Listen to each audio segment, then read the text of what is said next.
मस्ती माया कहानियाँ झूलते सपने के रंग।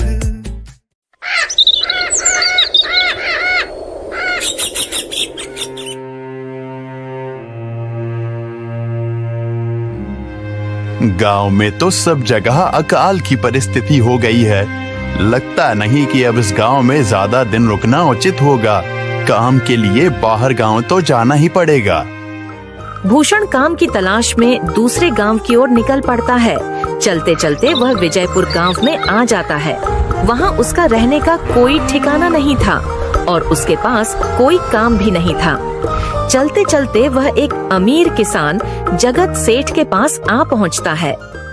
सेठ जी, मैं भूषण दूसरे गांव से आया हूँ। हमारे गांव में अकाल की परिस्थिति हो गई है। लोगों के खेत सूखे पड़े हैं।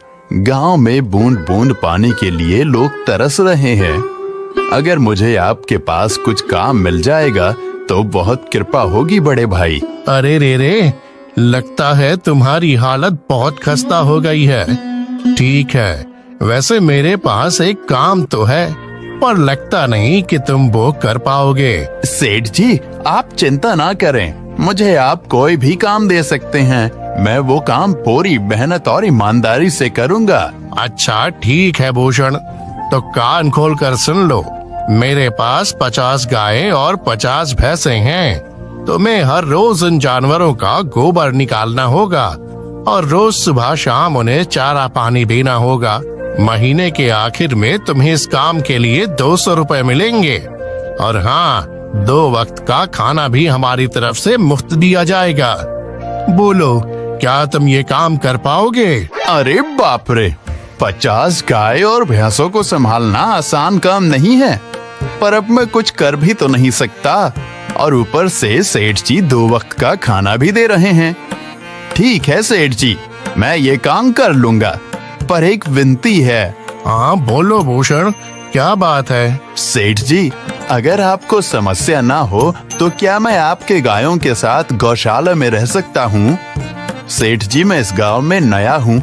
मेरा रहने का कोई ठिकाना नहीं है। जग्गा सेठ थोड़ी देर तक सोचता है और भूषण को ऊपर से नीचे तक देखने के बाद उससे कहता है, ठीक है भूषण, तुम गौशाला में रह सकते हो। जी धन्यवाद सेठ जी।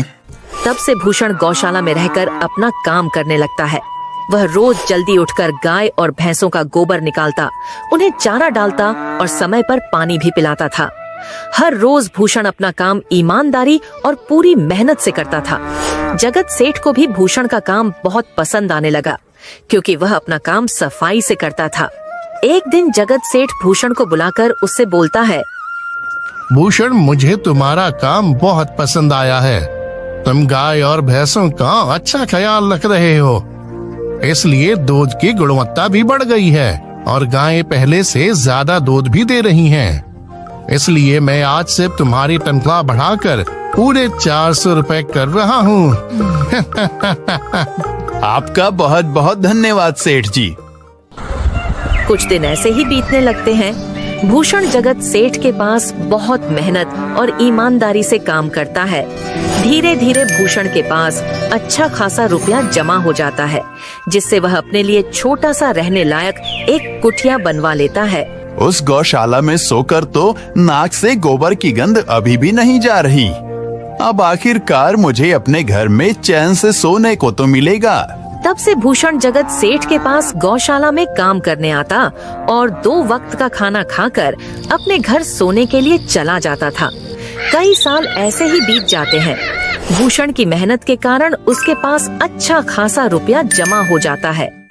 एक दिन भूषण जगत सेठ से बोलता है, सेठ जी, आजकल गांव में चोरी की समस्या बहुत बढ़ गई है और मेरे पास कुछ रुपए भी जमा हैं जो मैंने अपने घर में रखे हुए हैं, पर मुझे उन पैसों की चोरी की चिंता हो रही है।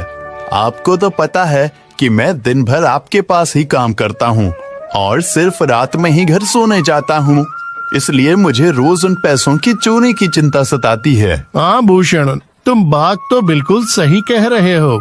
आए दिन गांव में नए नए चोरी के किस्से सामने आ रहे हैं और दिन भर तो तुम्हारा घर खाली ही रहता है, तो चोरी होने की संभावना तो जरूर है। जगत सेठ थोड़ी देर सोचता है और फिर भूषण से कहता है, देखो भूषण, ऐसे समय में तो गांव में एक ही जगह है जहां पर तुम्हारा धन सुरक्षित रह सकता है, और वो है जमींदार का घर। क्या जमींदार का घर? हाँ भूषण, इस गांव के जमींदार बहुत ईमानदार और दयालु हैं। ऐसा मैंने कुछ लोगों से सुना है, और उनके घर पर बहुत सारे पहरेदार भी हैं, तो चोरी होने की संभावना बहुत कम है। तुम अपने पैसे उनके पास रख सकते हो। अच्छा, ऐसा है क्या सेठ जी?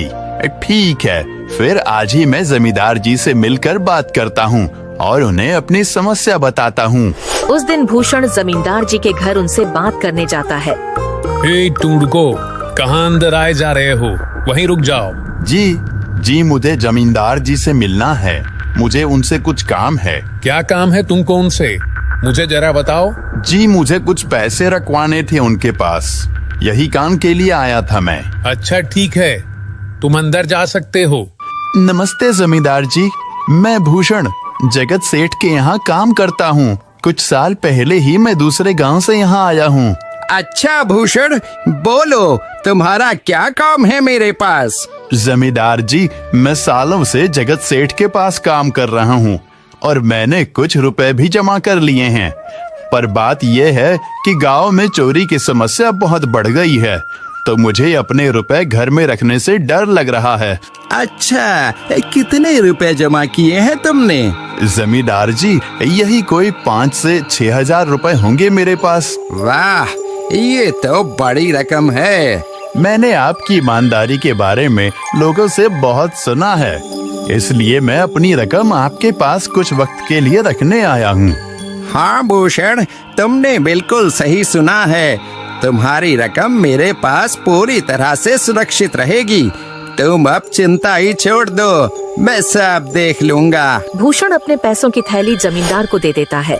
ये पूरे 5,800 रुपए हैं, आप गिनकर देख लीजिए। गिनने की क्या जरूरत है? तुम तो जगत सेठ के आदमी हो, मुझे तुम पर पूरा विश्वास है। जमींदार जी, आपका बहुत बहुत धन्यवाद। अब मुझे चोरों का कोई डर नहीं है, क्योंकि मेरे पैसे सुरक्षित हाथों में हैं। अरे भूषण, कोई बात नहीं, धन्यवाद तो मुझे बोलना चाहिए, जो तुम मेरे पास आए अपने रुपए रखने के लिए। भूषण अपने पैसे जमींदार को देकर अपने घर चला जाता है। हाँ भूषण, तुम्हारे पैसे मेरे हाथों में ही अच्छे लगते हैं। ऐसे ही भूषण ईमानदारी और मेहनत से जगत सेठ के यहाँ काम कर रहा था। देखते ही देखते 2 साल ऐसे ही बीत जाते हैं। एक दिन भूषण सोचता है, अब बहुत साल हो गए जगत सेठ के यहाँ काम करते हुए।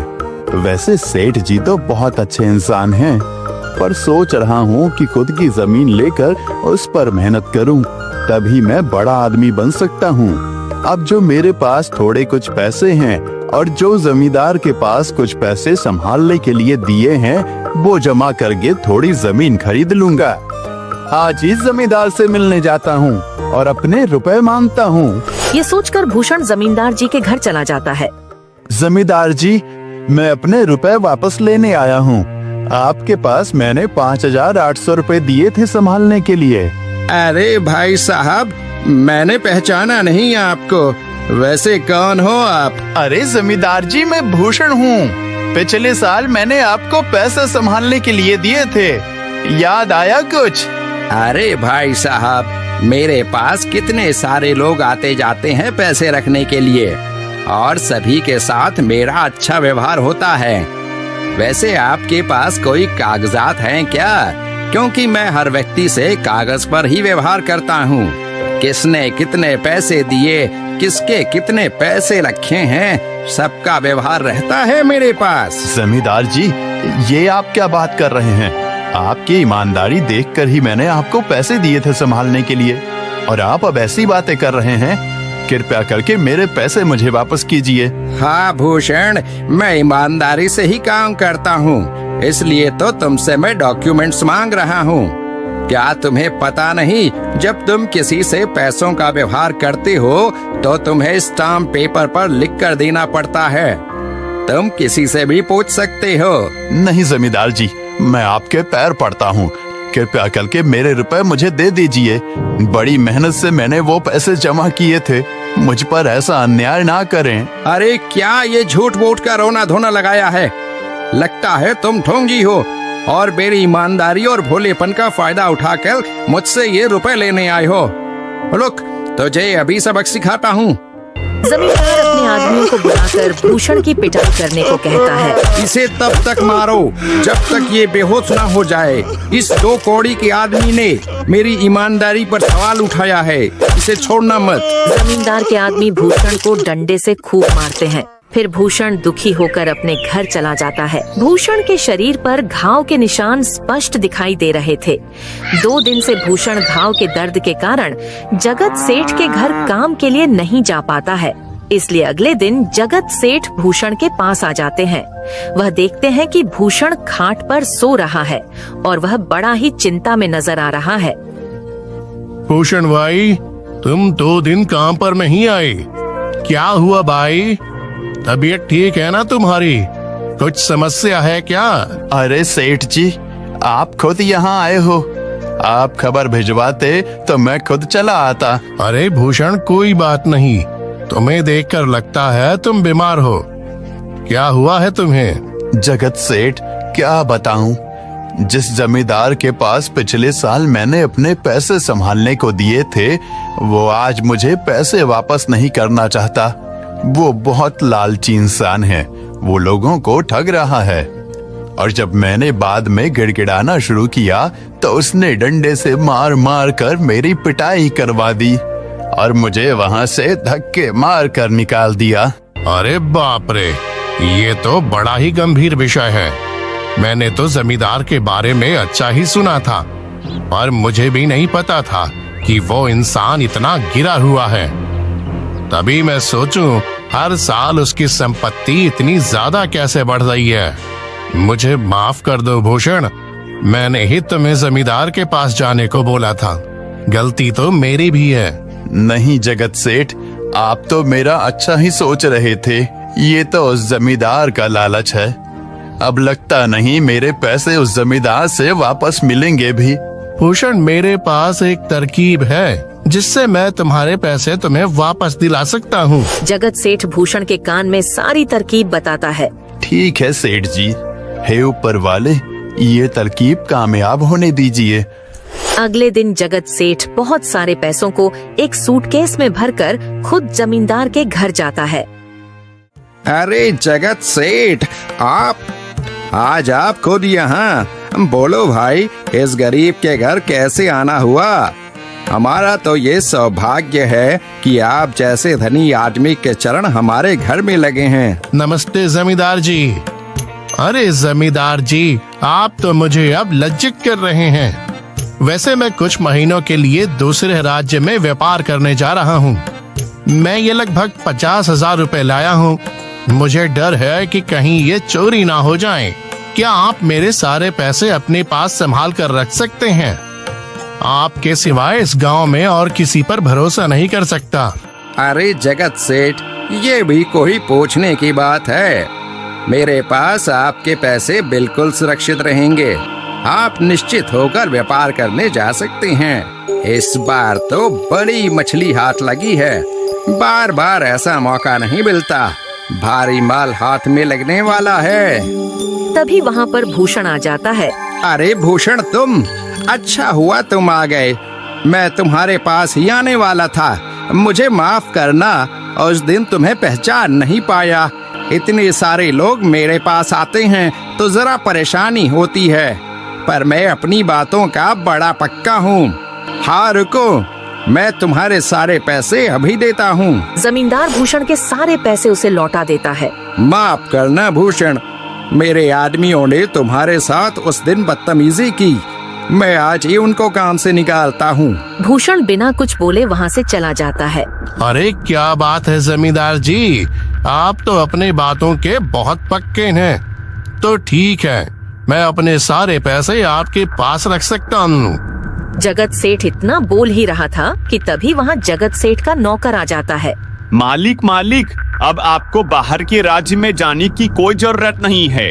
अभी अभी व्यापारियों का संदेश आया है और उसने कहा कि वो खुद हमारे गांव आ रहे हैं। अरे ये तो बहुत बढ़िया बात हुई।